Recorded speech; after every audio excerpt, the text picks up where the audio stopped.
Vous avez peur de parler anglais, peur de faire des fautes, qu'on ne vous comprenne pas, qu'on juge votre accent. Vous avez peut-être honte de votre accent français prononcé quand vous parlez anglais.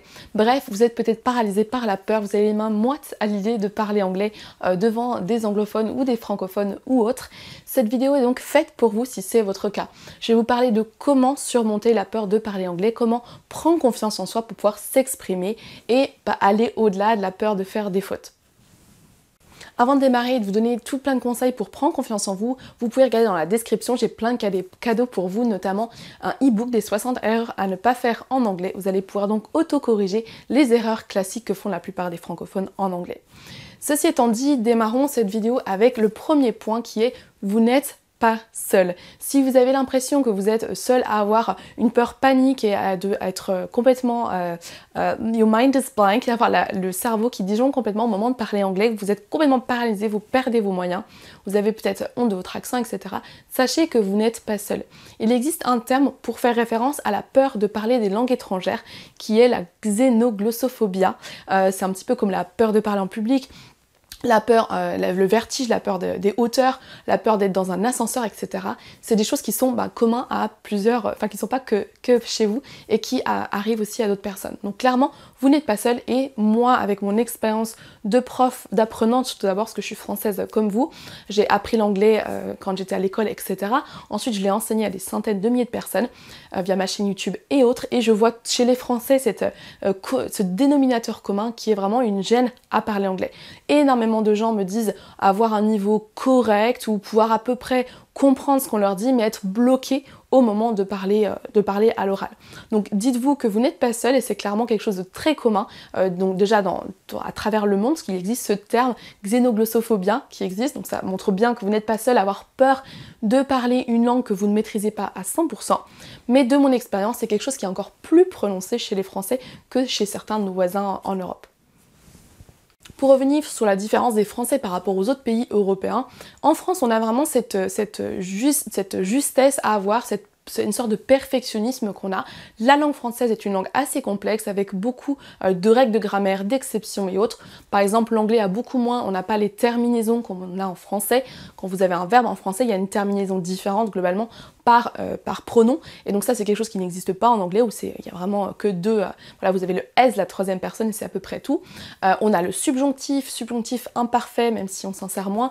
Et il y a plein de règles de grammaire, l'accord du participe passé, de l'auxiliaire comme participe passé. Enfin vraiment, il y a plein de choses à connaître et à maîtriser en français. Donc le français est une langue assez complexe et on nous a souvent appris à l'école l'anglais un petit peu de la même façon en ayant cette sorte de perfectionnisme, en voulant corriger chaque faute, en passant énormément de temps sur la grammaire et il en ressort une sorte de gêne et de traumatisme, clairement si on peut dire les choses comme ça, à l'âge adulte par rapport à l'anglais. Les Français ont l'impression qu'il faut maîtriser la langue anglaise de la même façon qu'ils maîtrisent leur langue maternelle pour pouvoir être compris, pour pouvoir oser parler, pour pouvoir avoir le droit de parler.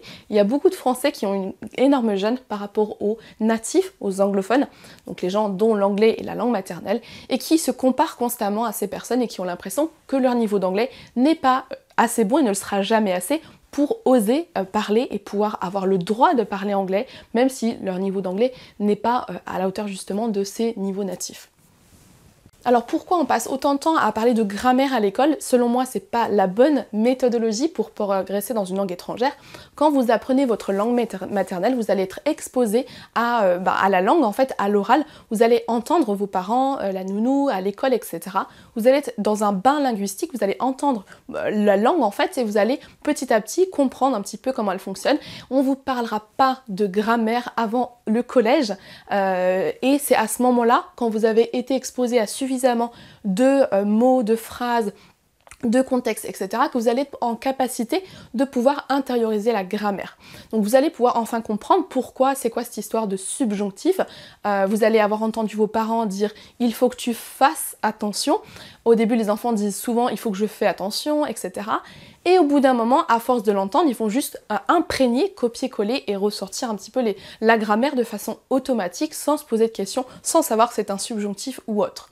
C'est pareil pour les auxiliaires. Est-ce qu'on dit je suis allée, mais j'ai mangé, pourquoi l'un est avoir, l'autre et le verbe être? Ça, c'est quelque chose qu'on va imprégner naturellement et on va pas mettre des mots, des règles de grammaire dessus avant qu'on soit au collège. Une fois qu'on est au collège, on a été suffisamment exposé à la langue française pour comprendre et décortiquer avec cette grammaire, pour comprendre pourquoi en fait ça fonctionne comme ça. Le problème en faisant l'inverse, donc en démarrant par tout décortiquer, tout désassembler la langue anglaise et en expliquant les règles de grammaire en fait comme on le fait au collège, ensuite avec le français, c'est que vous n'avez la plupart du temps pas été assez exposé à la langue anglaise pour comprendre et intérioriser cette grammaire de façon intuitive. Donc on vous balance plein de règles de grammaire que vous avez du mal à comprendre parce qu'il n'y a pas de contexte, enfin, même si on explique du mieux qu'on peut, vous voyez bien qu'en français on a été exposé à une dizaine d'années de français à l'oral de façon voilà, naturelle dans le contexte familial et autres, pour ensuite comprendre et intérioriser la grammaire. Et encore, à l'âge adulte, même dans votre langue maternelle, vous faites certainement encore des fautes de grammaire, en tout cas c'est mon cas. Dans ma langue maternelle, le français, je fais plus de fautes en plus qu'en anglais. Donc voilà, les Français ont cette tendance à vouloir vraiment avoir la grammaire parfaite et ils transposent cette pression en fait à la langue anglaise. Donc il y a la grammaire, à mon sens, on en parle beaucoup trop au collège parce qu'on n'a pas été assez exposé à la langue anglaise. Et en plus, la grammaire, ce qui est pertinent, pourquoi l'école utilise beaucoup la grammaire comme méthode d'apprentissage et comme méthode de test en fait, pour faire des tests, voilà, bref, je sais même pas, j'ai même pas le terme, des examens par exemple, voilà, des tests, etc. avec une note, voilà, pour mettre des notations, c'est parce que la grammaire c'est soit juste, soit faux, c'est noir ou blanc. C'est-à-dire que c'est soit le verbe être, soit le verbe avoir. Il y a un S ou il n'y a pas de S. Les adjectifs par exemple en anglais ne prennent pas de S, ils sont invariables. Donc voilà, c'est juste, c'est faux. Et c'est facile en fait de corriger et de mettre une notation sur ça. Pour moi, c'est une des raisons pour laquelle en France, on passe énormément de temps à parler de grammaire. On vous fait apprendre les verbes irréguliers par cœur. Ensuite, on recrache ça sur une feuille et on a une notation à la fin parce que c'est soit juste, soit faux. Alors que tout ce qui est expression orale, tout ce qui est expression écrite, c'est comme de la rédaction en français, c'est beaucoup plus difficile à juger, à dire si c'est juste ou faux. Et depuis des années, en fait, moi j'ai eu la même chose quand j'étais au collège et au lycée. La grammaire, en fait l'anglais va être souvent enseigné et ensuite testé via la grammaire. Et pour moi ça c'est une des raisons, le fait que ce soit juste ou faux, qui fait qu'on a les Français ont beaucoup tendance à enseigner l'anglais avec la grammaire. Par rapport à cette histoire de grammaire, les Français ont une peur panique de faire des fautes, surtout des fautes de grammaire, mais c'est pas le bon focus à avoir. Lorsque vous faites une faute de grammaire, que vous utilisez le mauvais temps, la mauvaise préposition, que vous dites par exemple I live at France ou I'm French teacher, on oublie le a French teacher, on va vous comprendre quand même. Lorsque vous dites yesterday I have worked, au lieu de I worked, normalement c'est du prétérit quand on parle de la journée de la veille, on vous comprendra quand même. Sachez que l'anglais c'est une langue internationale et dans 80% des situations, elle va être parlée entre deux personnes qui ne sont pas anglophones, qui ne sont pas natives. Donc 80% du temps, l'anglais sera utilisé comme un outil de communication entre deux personnes qui ne maîtrisent pas l'anglais, dont l'anglais n'est pas la langue maternelle.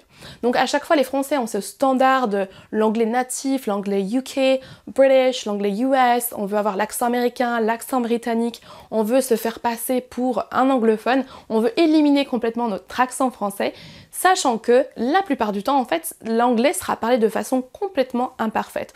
Vous n'êtes clairement pas seul avec un anglais moyen ou approximatif. Clairement, c'est 80% de la communication dans le monde qui se fait entre deux non natifs. Donc il faut vraiment redescendre l'exigence et vous dire que ce qu'on attend de vous, c'est pas un niveau natif. Vous pouvez vous exprimer en anglais et parler de façon fluide et efficace et vous faire comprendre, même si vous n'avez pas un niveau proche du niveau anglophone. Reprenons cette idée de natif versus l'anglais non natif qu'on va parler quand on apprend une langue étrangère. Vous avez mis l'exigence très haute et on a, en France on a souvent une exigence, on veut parler l'anglais comme la reine mère ou comme Barack Obama, avec le même accent, etc. Sachez que vous n'avez pas besoin d'avoir la même connaissance de la langue qu'une personne dont l'anglais est la langue maternelle pour pouvoir la parler de façon efficace. Un anglophone, donc une personne dont l'anglais est la langue maternelle, va connaître entre 30 et 35 000 mots, donc c'est certainement votre cas dans votre langue maternelle, Personnellement, je n'ai pas fait le compte, mais je maîtrise certainement entre 30 et 35 000 mots en français. Et en anglais, par contre, j'ai fait le test. Il est possible de faire le test sur un site qui s'appelle testyourvocab.com.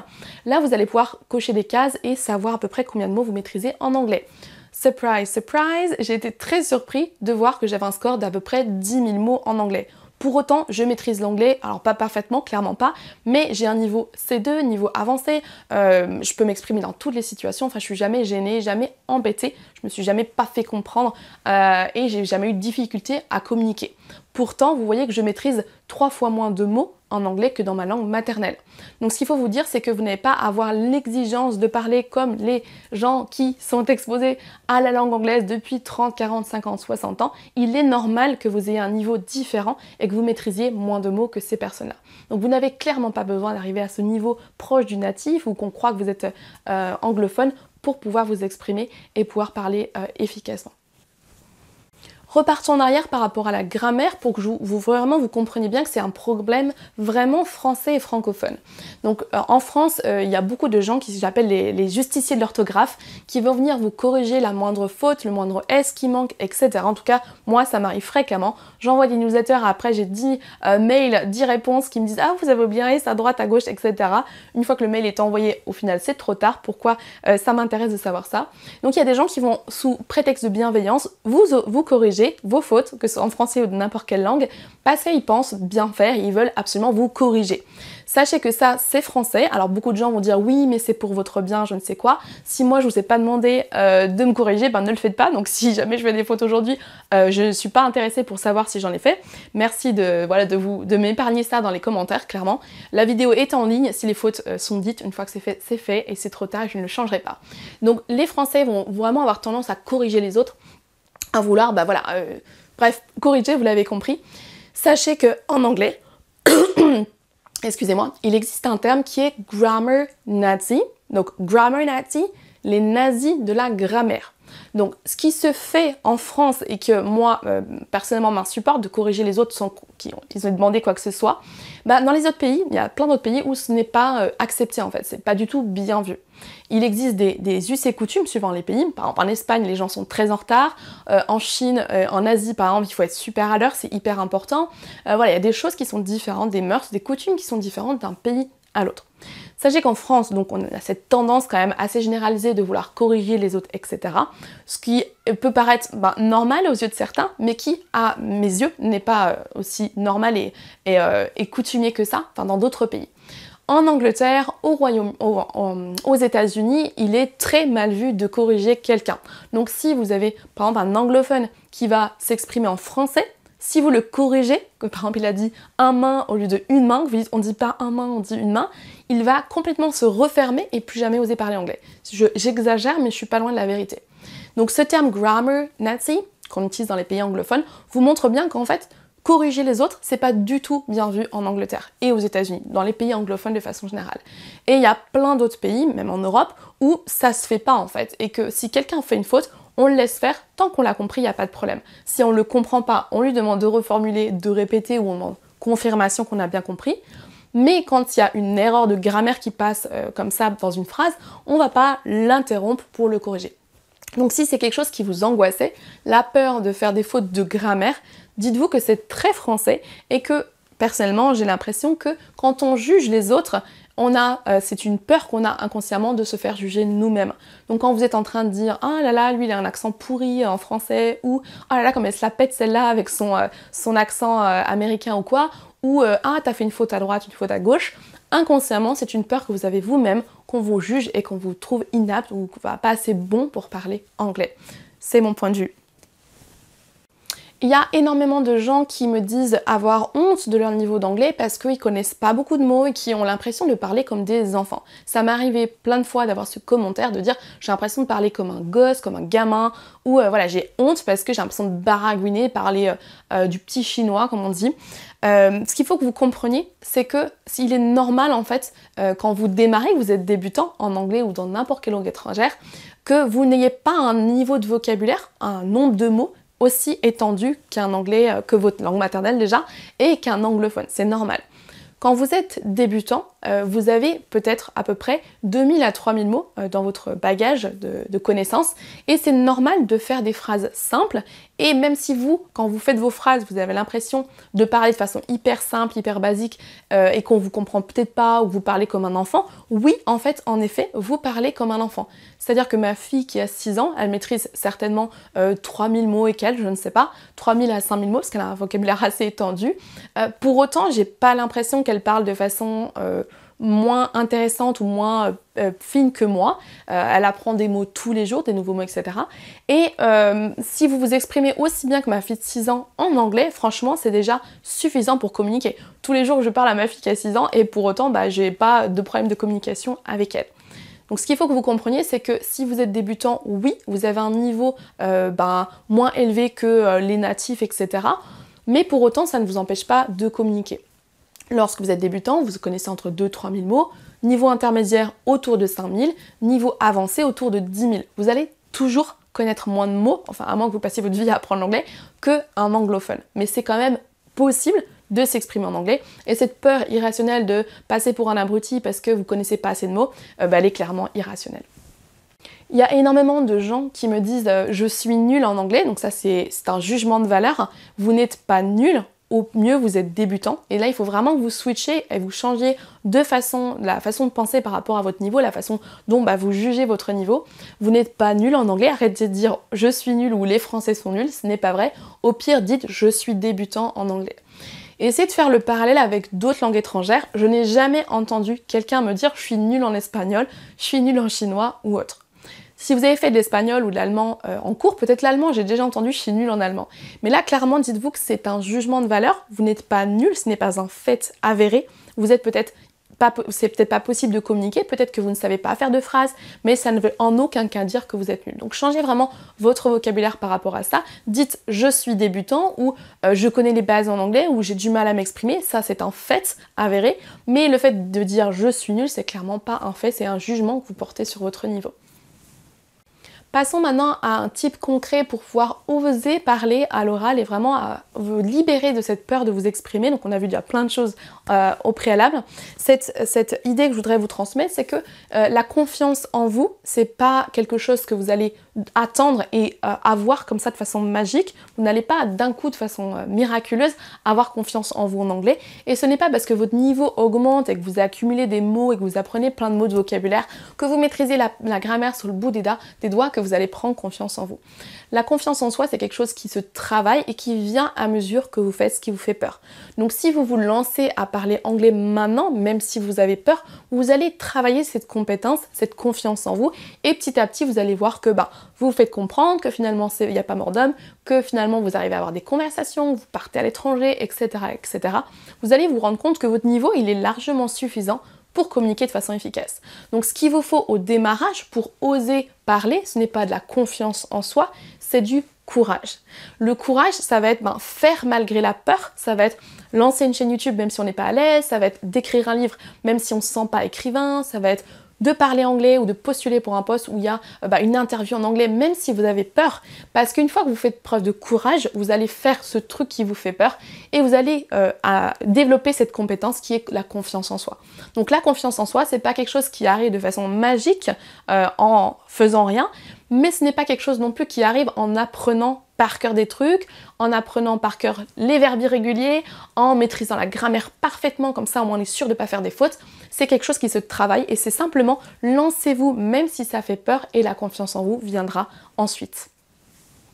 Je vais vous parler d'une petite anecdote pour illustrer le fait que c'est pas en bachotant, en apprenant plein de mots par cœur, que vous allez, c'est pas en ingérant de la théorie des mots, de la grammaire, etc.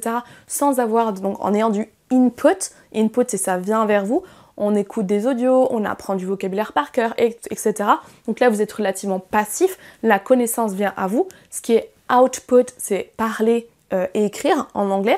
Donc c'est pas en ayant un input massif, en écoutant plein de podcasts, en progressant, en apprenant des mots, etc. que d'un coup vous allez avoir confiance en vous.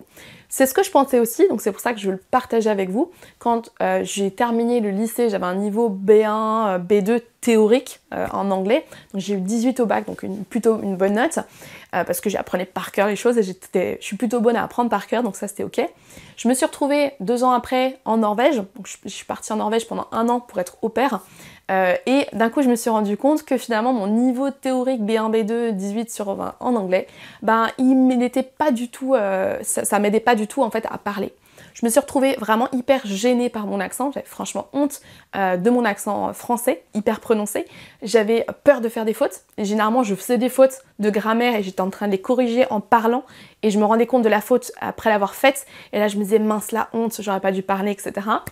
Et donc je me suis retrouvée en Norvège à avoir franchement hyper honte de mon niveau d'anglais, alors qu'il était largement suffisant pour m'exprimer, etc. Mais à tel point que j'ai préféré en fait apprendre le norvégien sur place. J'étais partie pour rester 1 an et je me suis mis rapidement à parler norvégien parce que je me disais là au moins j'ai une excuse de parler mal parce que je suis débutante et en fait je connais rien en norvégien. Donc si je parle les gens vont être bluffés parce que j'ai appris de zéro là en Norvège et c'est normal si je fais des fautes ils vont être compréhensifs alors que l'anglais je suis censée avoir un bon niveau parce que ça fait 10 ans que je l'apprends quand même à l'école et pour autant j'avais trop peur de parler. Les adolescents en Norvège avaient un meilleur accent, un meilleur niveau, en tout cas de mon point de vue de l'époque, que moi à l'instant T quand j'habitais là-bas. Et pour vous montrer qu'en fait, c'est pas parce qu'on a un bon niveau qu'on a confiance en soi, c'est vraiment 2 choses différentes. Quand je suis rentrée en France, j'ai fait une licence et un master LEA en me disant je vais vraiment trouver une solution, je vais progresser, etc. Donc l'apprentissage au lycée, à l'université, à la fac de langue était la même chose qu'au collège et au lycée, donc on a fait beaucoup de théorie, beaucoup de grammaire. 2 ans après le début de ma licence, je me retrouve en Écosse et ensuite en Espagne pour l'Erasmus. Et donc ma grammaire par cœur, je connaissais tout sur le bout des doigts, on avait fait de la prononciation, vraiment on avait un labo où on prononçait les choses, etc. Mon accent a progressé, etc. Enfin j'avais un meilleur niveau clairement, mais j'avais très peu parlé par contre. Et je me suis retrouvée de nouveau en Écosse avec pas plus confiance en moi. Rebelote après l'année en Erasmus, plus 2 ans en master. Là j'avais fait 5 ans quand même post-bac en études de langue. Et pour autant, même si mon niveau théorique en anglais était très bon, je me suis retrouvée 3 mois au Vietnam pour faire du volontariat, du bénévolat. Enfin c'est une américaine, on avait une discorde par rapport à la clim qu'elle voulait mettre, moi je voulais pas la mettre, enfin bon bref c'était un peu compliqué. Et j'étais angoissée parce que elle m'avait balancé son argumentaire et moi en face je me sentais pas crédible, pas légitime. C'était vraiment bizarre mais j'avais l'impression que elle maîtrisait mieux que moi. Je m'étais vraiment mis en dessous d'elle parce qu'elle était anglophone et pas moi. Et j'avais vraiment ce sentiment d'avoir mis les natifs sur un piédestal. Et même après 5 ans avoir appris l'anglais, j'étais toujours hyper gênée à l'idée de parler anglais alors que mon niveau était bon, mon accent était bon, etc. Donc il m'a vraiment fallu des années pour comprendre qu'en fait c'était pas le fait d'apprendre, de bachoter, d'apprendre par cœur et de progresser, même si c'est très bien, qui amenait la confiance en soi. La confiance en soi c'est complètement décorrélé d'un niveau en fait. Vous avez certainement dans votre entourage des gens qui qui sont francophones, qui parlent anglais avec un accent à couper au couteau et qui en ont rien à faire de faire l'accent british, etc. Pour autant, ils n'ont pas peur, ils n'ont pas honte, ils ont confiance en eux, ils balancent ce qu'ils ont à balancer comme ça. Il y a des fautes, ça leur fait rien. Et dites-vous bien que ce genre ces personnes-là, en fait, ils ont peut-être souvent un moins bon niveau que le vôtre, mais eux, ça ne leur fait rien de faire des fautes. C'est vraiment la confiance en soi et le niveau, c'est 2 choses complètement différentes. On peut avoir un excellent niveau dans une langue, avoir un niveau de confiance en soi dans les râles et pâquerettes, et on peut aussi avoir l'inverse. Personnellement, j'ai appris je suis en train d'apprendre le chinois, donc j'ai un niveau débutant A1, enfin voilà, je connais une centaine de mots, et même si je suis débutante, et vous voyez que j'ai pas dit je suis nulle, parce que ça n'a aucun intérêt, je suis en train d'apprendre, je suis débutante, et j'ai pas du tout peur de parler chinois. Là où même après un master en LEA, langue étrangère appliquée anglais-espagnol, j'avais toujours aussi peur de parler anglais. C'est quand même assez incroyable. Donc dites-vous que c'est pas parce que vous êtes débutant dans une langue que c'est forcément associé à peu de confiance en soi. C'est vraiment le regard qu'on a par rapport à l'anglais et cette frustration, cette peur de faire des fautes et le fait que au final l'anglais ça a plus d'implications, ça a plus d'enjeux en fait pour nous. C'est-à-dire que si vous parlez anglais, vous pouvez voyager, pour votre travail, ça peut vous aider, ou à l'inverse, vous bloquer. Et on a beaucoup plus d'enjeux, et plus l'enjeu est grand, plus la peur est grande. Si vous apprenez le chinois ou l'espagnol pour le fun, là, il y a moins d'enjeux, c'est juste pour le fun. Et souvent, vous allez avoir moins peur de vous exprimer, il y a moins d'enjeux derrière, et on y attache moins de signification. Voilà pour moi, j'espère que cette vidéo elle vous aura un petit peu aidé à cheminer sur le, voilà, à prendre la route du chemin de oser prendre confiance en soi et oser parler en anglais. Je sais que c'est un thème hyper récurrent et qui est très présent chez énormément de Français, donc j'espère pouvoir y contribuer avec cette vidéo. Dites-moi dans les commentaires si vous avez quoi que ce soit à ajouter par rapport à ça. Si ça vous a aidé, je serais ravie de vous lire. Je vous souhaite une excellente journée et je vous dis à la prochaine. Bye bye!